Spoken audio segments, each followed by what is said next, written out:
Hey everyone, welcome back to Bambu Batu. Today's hot topic is bamboo in Africa, bamboo development, the promises and challenges of bamboo in Africa. This is an area where I work in quite a bit personally, so it's a real interesting area that I know a lot about, and it is something I hope you find interesting as well. So let's get into it.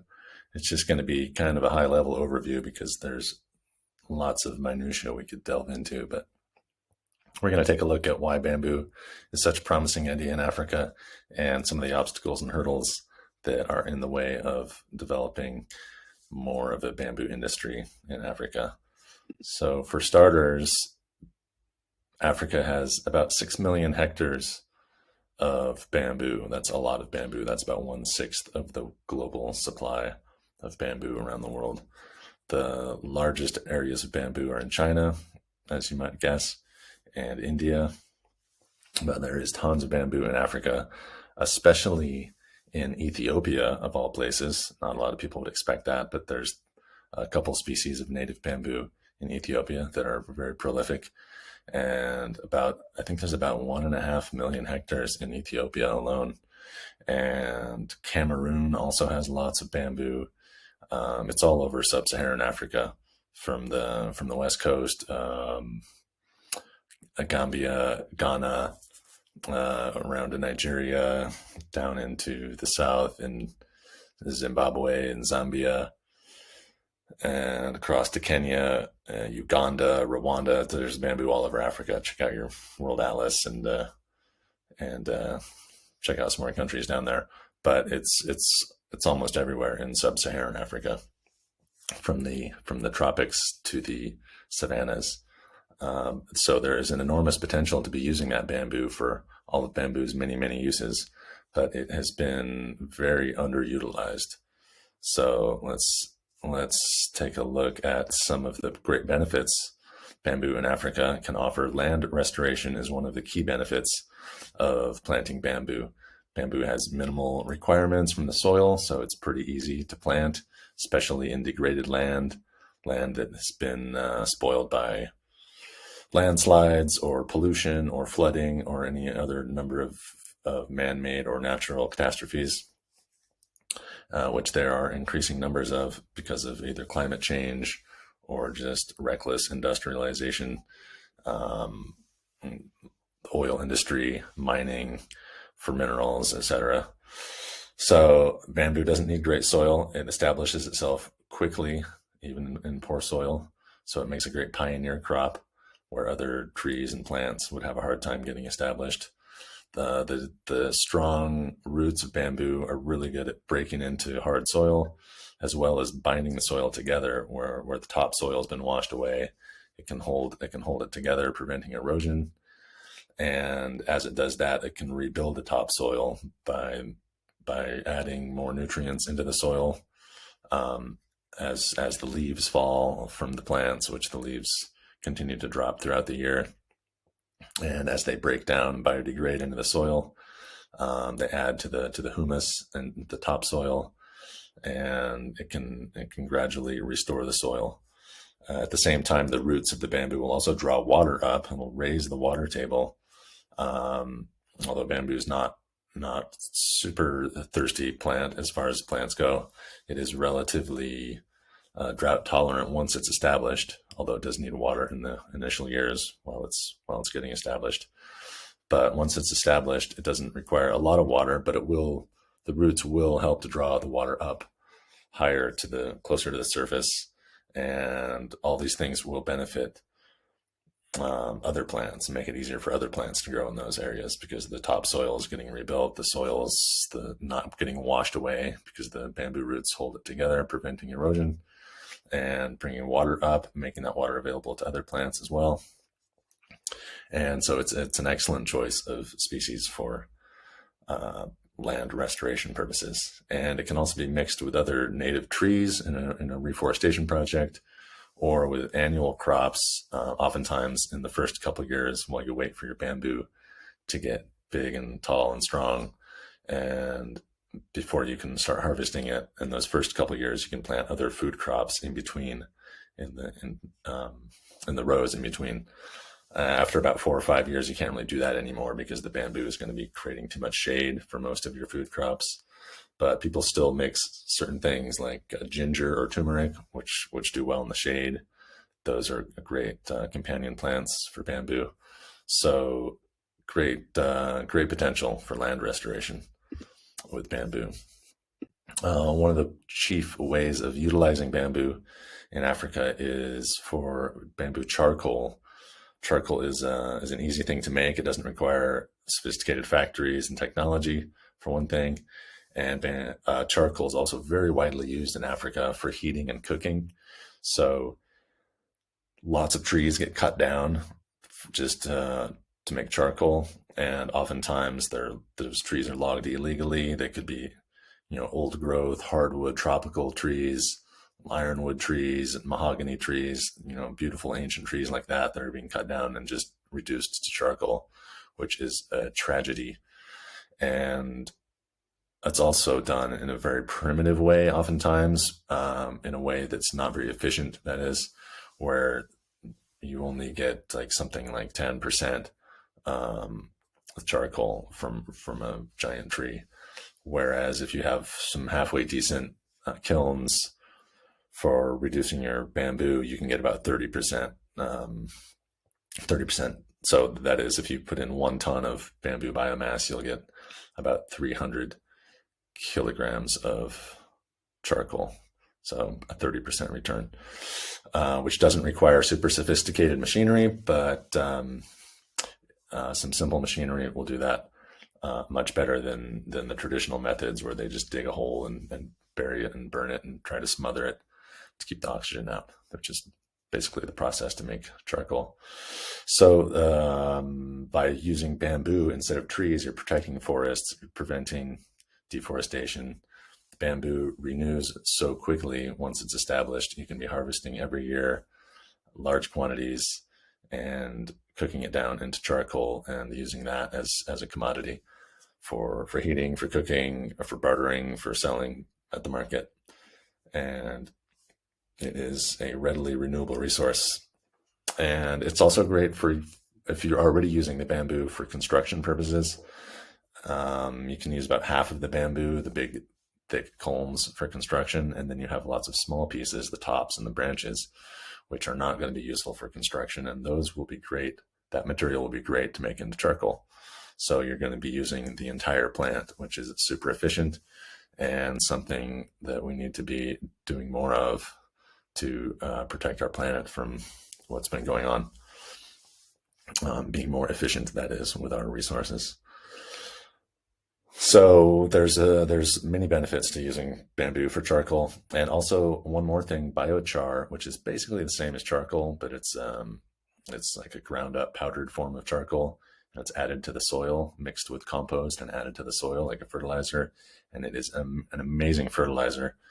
And that can be used on farms and forestation projects and all different ways to rebuild the soil and restore degraded landscapes. So some pretty excellent uses of bamboo, just something as simple as charcoal, which is widely used in Africa. Now, when you get into the more highly developed products, that's where the industry gets more interesting. That's where people can make more money on it, and you can attract some investment. So currently, there's not a lot of that in Africa.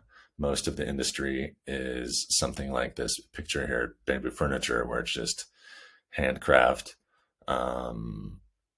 manual labor, no factories really, no heavy duty machinery, just some basic traditional furniture making skills. I say basic, it's, there's some pretty excellent building skills there, but as opposed to, building a $10 million factory to make building materials and beams and boards and panels and lumber and things like that. This is relatively simple on the scale of industry to make products like that. So we call that pole-to-pole construction as opposed to the more modern engineered bamboo construction. And these pictures are from Indonesia. I think this is the Green School in Indonesia. where they have built some amazing, amazing structures with bamboo, just using the traditional construction, pole to pole construction, but they've just advanced the technology of the joinery and everything else to make just incredibly strong, incredibly aesthetically beautiful structures. And that's something that we're not seeing yet in Africa, just for some reasons we'll get into. But there is hope for this type of construction, as well as the more modernized, more engineered bamboo construction. Although those are a couple of the things that we're not really seeing yet. So some of the reasons why we're not seeing that, these are some of the obstacles to bamboo development in Africa. There is a perception that bamboo is just not a great building material. That's called poor man's timber. And part of that is because they just see bamboo everywhere growing in the wild, and they just think, oh, this is just the cheap stuff people build little mud huts with, and doesn't have great potential. So there's not a lot of interest in it, not as much as there should be, not as much as you see in places like Indonesia and Thailand, and Southeast Asia, where they're building those incredible structures I showed you earlier. So there's a limited understanding of bamboo cultivation, meaning that when they do harvest bamboo for building, they're not necessarily super familiar with which part of the bamboo to use, which, when to harvest it, which poles to harvest, which ones to leave behind. And so oftentimes they'll just harvest the whole plant and destroy the plant. So it takes longer for it to grow back, and they end up using some of the poles that aren't as high quality, which results in a lower quality structure that's not going to be as durable. And along with that, there's the limitation of just the limited skills that they have for bamboo construction. It's not hasn't been in their culture quite as long, or it hasn't been a focus of their attention for whatever reason, and so they haven't developed the kind of building techniques that we saw in those other two pictures. Things like that they just haven't done. And so because they're not using the best part of the bamboo, they're not using the best construction methods, they're just, in most cases they've just done temporary building with it. Although there have, I've seen some really interesting, pretty durable bamboo construction projects in Africa. By and large, it's not as impressive as what you see in Southeast Asia, where it's really an integral part of the culture. So there's also a limited awareness of bamboo's benefits, all those great things it can do for the landscape, all the things that bamboo does to sequester carbon from the atmosphere, to generate oxygen and clean air, to protect forests from deforestation. There's just not as much awareness of that in Africa. And, Africa is a continent with many challenges and struggles. And part of this is just that, harnessing the power of bamboo hasn't been on the top of their to-do list. And, they've got other issues. But the reality is bamboo does provide one solution to a lot of those issues, whether it's economic development or coping with climate change or preventing further climate change. Bamboo really does address a lot of those issues, ticks a lot of those boxes, as we say.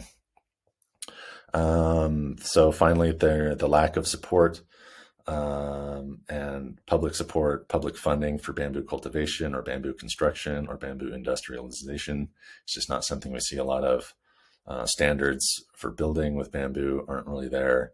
So lots of reasons why they're not making as much use of bamboo as they could be, just in an area as simple as traditional construction. And so that's just a quick glimpse of some of the hurdles of bamboo industrialization. So a couple solutions to address those issues would be to raise awareness, to conduct some kind of an educational bamboo awareness campaign throughout Africa, which people like myself, INBAR, the International Bamboo and Rattan Association, we are working hard to spread the word about bamboo, to promote bamboo, educate people about its many uses, many things they can do with it, how they can grow it better, how they can harvest it more effectively and more efficiently. And with that, we could see more expanded use of traditional bamboo construction for affordable housing. There's a huge housing crisis. Population is growing and growing. We just topped 8 billion people on the planet last couple of weeks ago. That happened. We're recording here on November 30th, 2022. And I think it was about 2 weeks ago, the world population surpassed 8 billion. And various estimates say that by 2050, we could reach about, 9.8, close to 10 billion people on the planet, which means we need to build houses for a lot more people. About 2 billion more people need to be housed in the next 20 years. And that's going to be incredibly difficult without using more building materials and getting creative and using abundant resources like bamboo instead of concrete and steel, which are expensive and have a horrible carbon footprint, among other things. So some real need for tapping into bamboo as a building material, because a lot of that, I think the majority of that population growth will be in the African continent. So there's going to be an increasing housing shortage, housing crisis in Africa, which we would be foolish not to use more bamboo to deal with that. And at the same time, restore the landscapes and create jobs and industry and do many other good things. So, building more houses with bamboo. And then as bamboo is increasingly used for things like that people need, there will be just a greater recognition of bamboo, I think, for other products. I mean, from simple things like toothpicks, toothbrushes, utensils and plates, to more sophisticated products like the engineered laminated bamboo beams for construction, for very durable modern construction, not just like adobe huts and things like that, but real nice modern architecture, like we saw in that airport in Bangalore. I think it was in India. Sorry if I'm getting the city wrong, but I think it was in Bangalore. They just finished an airport a few weeks ago with some just stunning bamboo architecture and building elements inside. So we could be seeing more of that coming down the pipeline. And the biggest obstacle to seeing this in Africa is just getting more investment. Like I said, with the education and greater use. The next thing is going to be investment, getting some money there where they can build the factories and do more with bamboo besides just making the simple items that they've been familiar with for a long time. It's not like bamboo is a new thing in Africa. They've had it there for a long time. They've used it for simple things, but there's just not a great awareness of the more exciting products, the more modern products they could be doing with it. And so I'd like to see that happen, and hopefully we will see it happen. I'm working on it. I'm working in projects in Kenya and Nigeria and Ghana, Cameroon. I'm all over the place, and there is lots of excitement, at least in these small pockets, but it's spreading, and I think there is huge hope for bamboo in Africa. Hope you enjoyed that, and let me know if you got any questions, comments, or want to hear any other topics. Let us know in the comments. Spread the word, tell your friends, subscribe if you want to, and we'll see you next time. Thanks a lot.